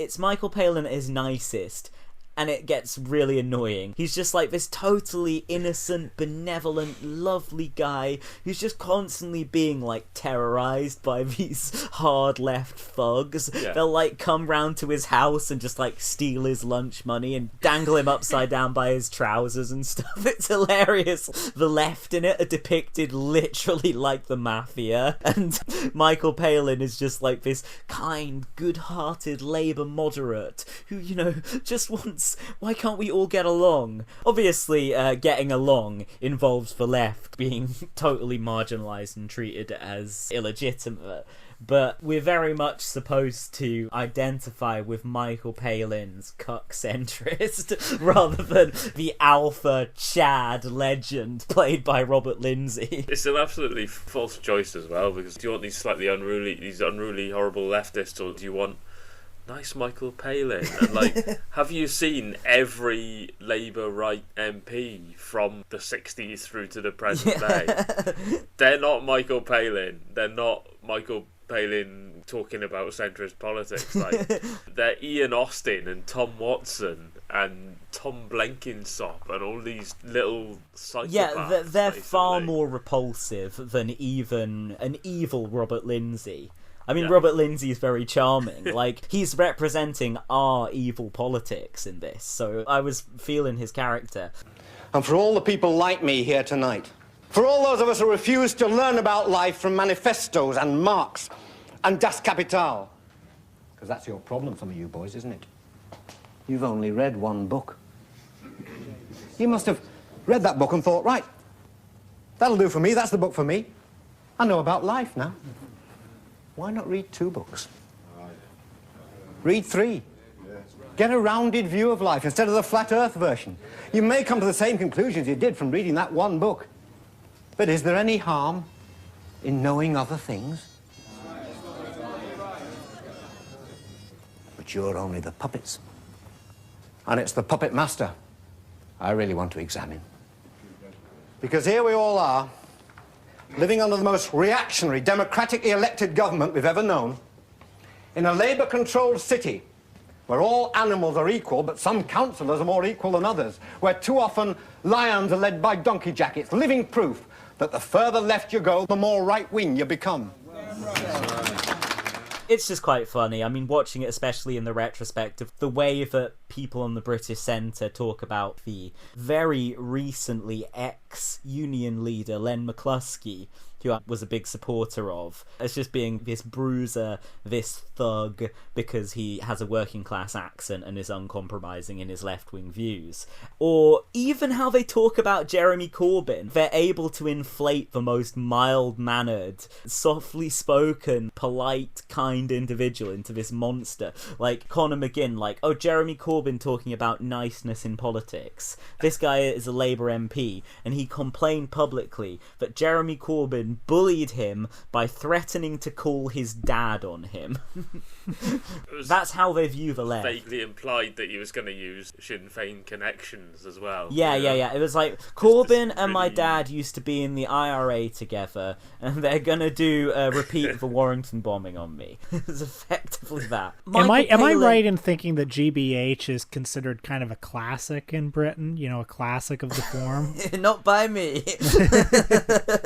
Not by us, but it's got good reviews. It's cited in great drama lists and stuff, but it's absolutely not Bleasdale's best work by a long way. Ironically funny. You and Luke should watch it. Especially I would if you can't love take to. it, Luke should just plow on and watch it all on his own, because I think he'd get a lot out of it. I mean, I think it combines a lot of things that I like, so I'm eager to watch it. I imagine we want to wrap this up soon. This has been an incredibly in-depth, extensive chat about late Monty Python, which is exactly what I wanted to do.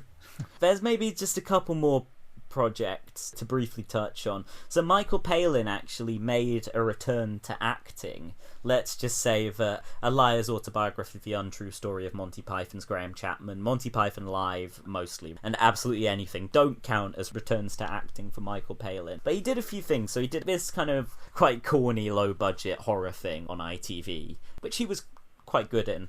And then he also did The Death of Stalin, by another friend of the show. No, I mean, we've never directly engaged with Armando Iannucci, but we certainly don't agree with his politics. But he directed The Death of Stalin in 2017. Which Soviet figure did he cast Michael Palin as in that again? Molotov. Right, Molotov. I thought Michael Palin was very funny in The Death of Stalin. Same. It was just great to see him back. It was great to see him being funny. I don't think he had really had much of an opportunity to be funny since A Fish Called Wanda.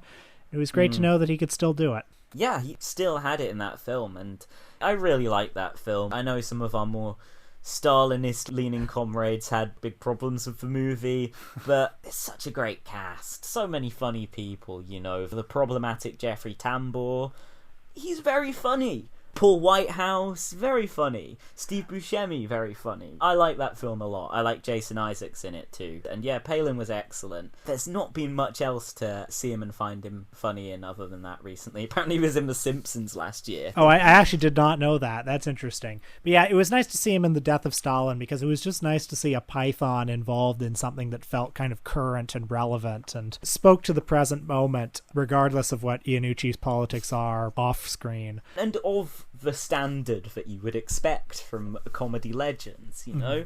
There's so few films like that you watch, you're just like, yeah, that's funny, that's good, in the Python's post-Python career. And a lot of people take a downturn in their career, but it's just remarkable with these guys, but they're all pretty much some of the funniest people of all time. I don't know if Gilliam necessarily counts as one of the funniest people of all time. He's certainly a very talented person who artistically has had a lot going for him. I'm very interested to watch He Dreams of Giants, the film about his latest attempt to make Don Quixote. I'm sure it's a more interesting film than the actual man who killed Don Quixote. But it is just quite remarkable how unfunny the vast majority of the stuff that all these guys have done, considering how good what they did before is. It's not just like they settled into averageness, churning out a long-running... I mean, Cleese, I know, appeared on a sitcom or two. Third Rock from the Sun, I think. Will and Grace, maybe? Or was that Eric Idle? Was he not recently the co-lead on a British sitcom? I think it was called Hold the Sunset. It was a corny British sitcom about a grown man having to return home to live with his parents. God, that would suck. Couldn't be me. Ha ha ha ha ha. I thought that looked awful, yeah. There's certain publications in Britain that I don't know who buys them, but they're just like basically these magazines entirely about what's on TV. I guess the classiest option of those is the Radio Times. And definitely when I went to the corner shop, I saw that in there, like John Cleese looking very old next to his co-star, and thought, well, I'm not watching that. That looks really, really unfunny. That is, again, not of the standard of somebody who was in a show like Fawlty Towers. I think maybe something about the Python guys is they were never able to find the second generation, for people who can help them keep creating good stuff. And no, John Dupre doesn't count. I mean, for example, Alan Partridge. Everything that Steve Coogan does as Alan Partridge, I think, is of a consistent standard. It doesn't really slip. Maybe I didn't like the film as much as some of the other Partridge stuff, but overall, it's all funny. And that's largely because a few years ago, Steve Coogan found these two new writers who can get inside the voice, and who with him still, so he's still involved in it and he's still keeping it true to the original vision, but 30 years later Alan Partridge is still funny because he was able to find ways to keep it relevant and to inject new blood, new life into it. I think it was great to see Michael Palin in The Death of Stalin because it felt like a successful melding of the style of comedy that he was doing in the late 60s, early 70s with the generation immediately after him. the Armando Iannucci generation. It was great to see him fit into that era rather than his era of comedy being sort of like vacuum sealed and the way that it was in the Monty Python reunion show. I'll also just say that in regards to how they've aged, I think Michael Palin and Terry Jones have had the most dignified late periods, because even though they haven't had, or they didn't have all that much really funny to do since the end of the 1980s, they've almost had a sort of Steve Martin-ish late career where they don't do a lot of comedy, but they go and do all sorts of other things that are interesting to them. Yeah, it's like, would you prefer it if they were doing crappy Eric Idle style comedy? Yeah. You know, or would you prefer Michael Palin to show up as a butler in a bunch of bad American comedies? Yeah, like I say, it's sad that John Cleese just stopped trying after Fierce Creatures. And even that was quite a few years after A Fish Called Wanda. He took a big break after writing that film. But on the other hand, that has probably saved us some crappy John Cleese written material. That's right. Well, I guess he's doing a special about cancel culture now, so maybe he's proving me wrong. He's done these documentaries before for TV and stuff, like John Cleese on wine, or whatever. Like, yeah, John Cleese on wine, I'm sure he is most of the fucking time, given the shit he talks. But yeah, I mean, one person we didn't really address, because sadly, he never got old, really, because he died aged 48. Graham Chapman. So there's a few projects after The Meaning of Life where Graham Chapman tried to get something done. A lot of the time he just did speaking tours of American colleges, as far as I understand, which, given the stuff that people, including the other Pythons, have said about his proclivities with very young men, it's quite concerning, actually. Literally occurred to me just there. No, literally, Terry Gilliam, on one of the 2014 reunion Python interviews, basically just heavily implies that Graham Chapman's a paedophile. Yikes. It's like, wow, really guarding the legacy there, Terry. Well, I guess maybe it's good that Graham Chapman didn't live long enough to be Me Too'd. I don't know. Yeah. He actually made one fascinating piece of work in 1988, I think, which is mainly of interest because it was the last ever work not just of Graham Chapman, but of Hal Ashby, the great director. So this was a pilot called Jake's Journey. I've looked. It doesn't count as a full Ashby joint, really, because it was only 25 minutes long. But this does exist, to my knowledge. I don't think it's publicly available, though. The plot of Jake's Journey is a teenage boy time travels back to the Middle Ages. He meets George, a knight, and they embark on a quest together. And Graham Chapman plays Sir George, and also the Queen.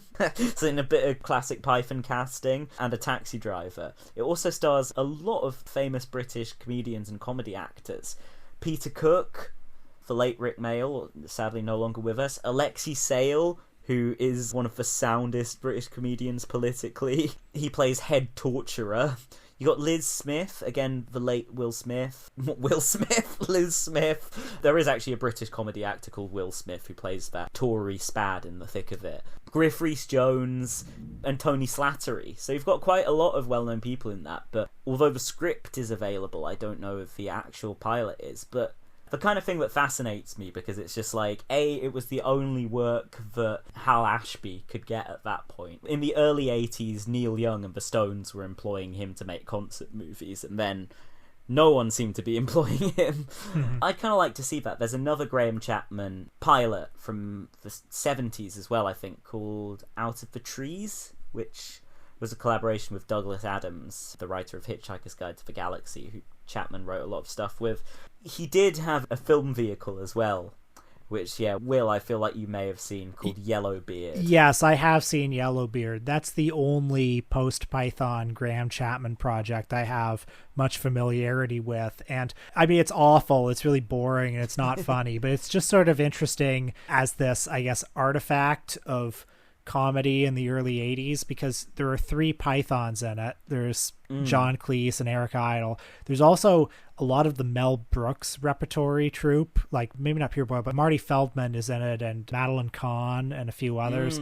Maybe Peter Boyle's in it, I can't remember. Feldman was an old collaborator of theirs from doing pre-Python TV shows in the 60s. Right, At Last, the 1948 show, for instance. And then also, presumably because they needed them to get the money, there's Cheech and Chong who are in it. Yeah, I've always thought Terry Jones and Michael Palin, they're just these weak links in the Monty Python team. What you need is 2 good time weed smoking fellas to stand in. Yeah, you got Peter Cook, David Bowie as the Shark. Don't remember that at all. There's a documentary called Group Madness. It's like 30 minutes long about the making of Yellowbeard. And it's from the time. It's a puff piece promo documentary from the time. And it's kind of worth watching. It's clear from watching it that everybody had a very good time making Yellowbeard, none of which translated onto the screen. And I highly recommend watching it just to soak in the good vibes of, hanging out with the Mel Brooks crew, hanging out with some of the Pythons, hanging out with David Bowie. Smoking up with Cheech and Chong. That's right. I mean, that feels like one of the few films that it was at least a post-Python attempt to do something a bit like a Python film. Something like, well, we're good at this. Why shouldn't we keep on churning out these films, even if it's just on our own or with the others doing cameos or whatever? Obviously didn't work, but well done to Graham Chapman for trying. Sorry, Geraint, George Eaton just messaged me to say he's gone on an Oasis podcast. Oh, for fuck's sake. You're radicalising your centrist friends in the wrong way. You're just you're bringing them over to your Britpop views where you're supposed to be continuing his path to the hard left. Oh, well, I'm excited to listen to that. You take the wins where you can get them. Yeah. Oh, fuck. Okay, I know. I want to let you go, Will. I'm going to let you... No. I'm gonna not let you finish, because I want us to address 1999's Python Night. Oh, God. Yeah, thank you. Thank you for bringing this up. I was about to lose steam, but now I'm back in. My whole life I've wanted to talk to Python Night. Talk to Python Night, yeah. Just sitting up, talking to my television, going increasingly mad as I watch 1999's Python Night for the 28th time. God, I think I remember that. Was that a BBC Oh, yeah, thing? yeah. BBC 2, 9th of October 1999, to celebrate the 30th anniversary of the first broadcast of Monty Python's Flying Circus, featured a reunion of Monty Python. Apart from Eric Idle. I'm pretty sure I watched that when it was originally broadcast. Eric Idle was pissed at all the other guys for some reason and refused to do it. He just did one sketch that he filmed in his fucking living room or something, where he's just sitting there talking about Monty Python being a character. He was upset with them because he had spent a year trying to organize a 30th anniversary reunion tour, a big megabucks tour that would have taken them, all over the United States and made them a bunch of money. But then the Pythons decided they actually didn't want to do it. There's no way they would have wanted to do that. Yeah. I mean, I guess they might have strung him along a little bit. Anyway, he was very pissed, and so he didn't want to take part in the BBC reunion show that they decided to do. And yeah, Python Night, well, I mean, when I saw it when I was 11 years old, because they released it on DVD over here, I thought it was very funny. I thought it was great to see the gang back together. Didn't have the most discriminating tastes, I gotta say. Eric Idle actually had a really good burn of it. He did an interview where he said that the whole thing was like a John Cleese commercial. Wow, as opposed... And so he has spent the subsequent 20 years endeavouring to make every single Monty Python product just an Eric Idle commercial to get back at Cleese. I mean, yeah, he's wrong on a lot, but, a stopped clock, right? So, the sketches that I remember off the top of my head, one where there's a little mouse running about by the BBC Two ident, and then Terry Jones starts hitting it with a hammer. There's a parody of the British game show Masterminds, I think. Yeah, that's on there. There's a bit where they're dressed as gorillas. Eddie Izzard is in it, I think. She actually kind of stands in for Eric Idle. Right. And there's a new South Park version of the Dead Parrot sketch. That's so incredibly 1990s. Oh, yeah. The thing about that whole thing is, you see them doing these sketches, and obviously the magic is kind of gone. The timing is just a little bit off. Everyone's a little too old, and it's obviously them imitating the style of 1969. And it doesn't work. When they were doing the original show, they were on the cutting edge of comedy. They were trying to discover comedy, basically. They were trying to do stuff for the first time. And then when it's guys in their late 50s or early 60s trying to recreate the magic of 30 years ago, it just makes you realize you can't go home again. The one iconic joke from this for me is the bit at the end. I say iconic literally just to me. I've never heard anyone else reference this, but when they say that was the end of Monty Python, the BBC is now closing down forever. I thought that was a big dick move, like, we are the BBC. But I think I prefer Python Night to the 2014 reunion show. Just a nice, quiet BBC budget kind of thing. Like, that's so much preferable to me than the Eric Idle light entertainment spectacular of the 2014 reunion show. And they managed to get, Eric did his sketch. He was in there, not with the others. But then he also was the sole dissenting Python when they did the Graham Chapman animated movie. So I wonder what they'd done to piss him off then. Because they all seem to star in his shitty Life of Brian oratorios and stuff. I remember following that at the time. I think they were feuding over Spamalot royalties. Wow. Did you ever watch Not the Messiah? He's a very naughty boy. Oh, not only did I watch it, I attended the very first performance of it. He debuted it. Eric Idle debuted it here in Toronto in, I think, 2006, I want to say, maybe 2007. This man thinks he's the Rolling Stones, honestly. And he did it here because his cousin is or was the conductor of the Toronto Symphony Orchestra. So he had a connection here.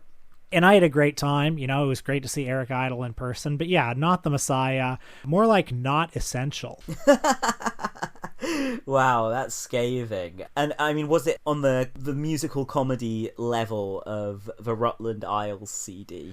I mean, what I remember about it is there's a part where he does a Bob Dylan impression, and it's the corniest... As he does on the Rutland Isles. Oh, does he do Bob Dylan on the Rutland Isles? He does indeed. Bob Dylan referenced them. All those politicians with their crinkly smiles, looking like an aerial map of the Rutland Isles. All those politicians, they're mean and they're hard, looking like a postcard from the Rutland Isles. Yeah, and it's the corniest, most cliched thing where he's like doing Dylan's voice and you can't understand anything he's saying. The joke everyone has made for 50 years. There's a great bit at the end because obviously at the end of Saturday Night Live, the host and the musical guest and all the cast do an awkward embrace. They all pretend to look happy. Yeah, they all start fucking and sucking and just having a great time. And Eric Idle just hugging a miserable looking Bob Dylan at the end of the 1979 one where Bob Dylan did 3 of his religious songs. He's saying, do you want to be my friend? Do you want to be my friend? Do you want to be my friend? He probably would be like, oh, Bob doesn't mind. We're good mates. He finds my impression funny. Yeah. He says it's really accurate, actually. just like the Beatles did with all the Ruttles songs that I wrote. Yeah. But Neil Kinnock, not Neil Kinnock. Fuck. Neil Innes. Neil Innes is dead now. He can't take credit. Yeah. R.I.P. Neil Innes, honestly. The wrong Neil died. So your cross is pathed with Eric. I keep making so many of these fucking spoonerisms in this episode, but your path has crossed, Will, a couple of times with Eric Idle. There was a time, I mean, our listeners are probably familiar with this. We talked about it on the show. When you bullied him off Twitter.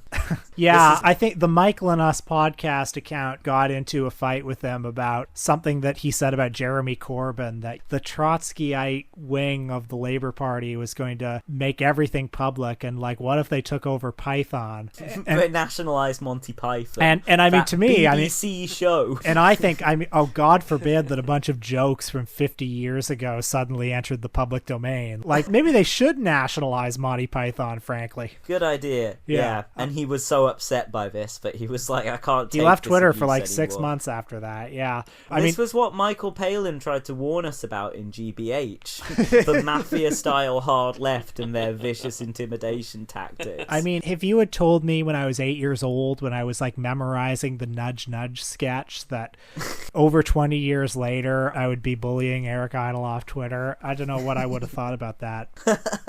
But yeah, I did interview him once. I spoke. That's what I was going to say. Maybe we should close by recounting your actual encounter with Mr. Idle. So I don't really have a fun story or anything. I just spoke to him on the phone. I interviewed him for What About Dick? And I did it because I was writing some stuff for NPR at the time. And the great thing about writing for a big venue is some bigger names will just talk to you if you ask. So I was sort of going, okay, well, who would I most like to talk to? I'd like to talk to a Python. What Python can I get? I'll look at if anyone has anything happening right now, and I'll just interview them. And he had this very shitty show that he had just done. So yeah, I talked to him, and could not have been more pleasant. I was overwhelmed hearing his voice on the other side of the phone, hearing that very familiar Eric Idle voice talking to me. And yeah, I guess I'll just close by restating that I have unconditional love for him, and that if you wrote the Nudge Nudge sketch, you automatically get into heaven. Eric Idle, go on Michael and us. I'd love to have him. We'll have a happy conversation. We'll get to the bottom of this Corbyn issue. I think we can come up with a compromise solution. Yeah, he was saying he's not a socialist, ... He's a communist. Great zing there, Eric. He's still got it. Master dirty red scum! Kick him in the teeth where it hurts! Kill! Kill! Kill! Filthy bastard Tommies! I hate him! I hate him! Ah!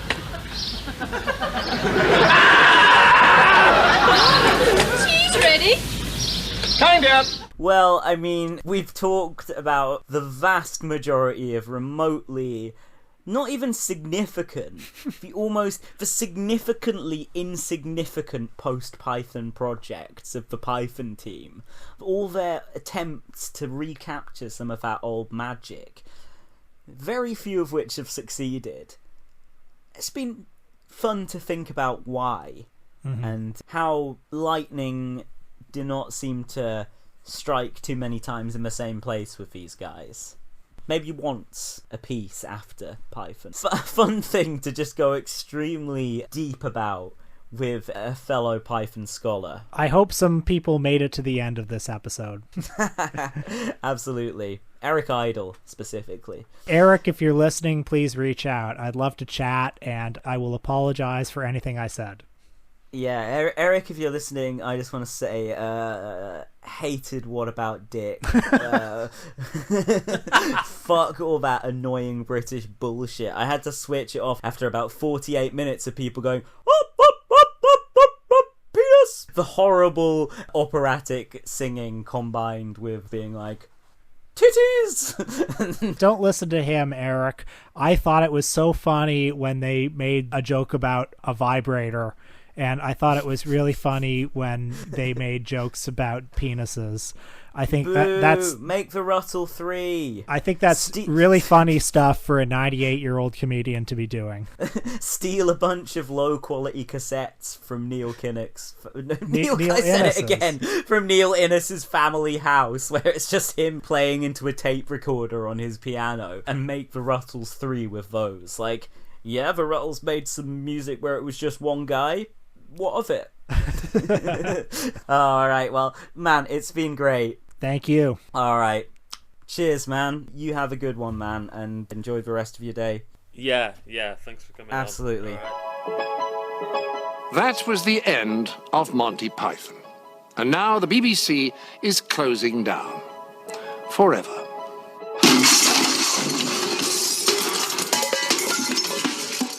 It's tech, it's exciting, it's young people, it's crowdsourcing.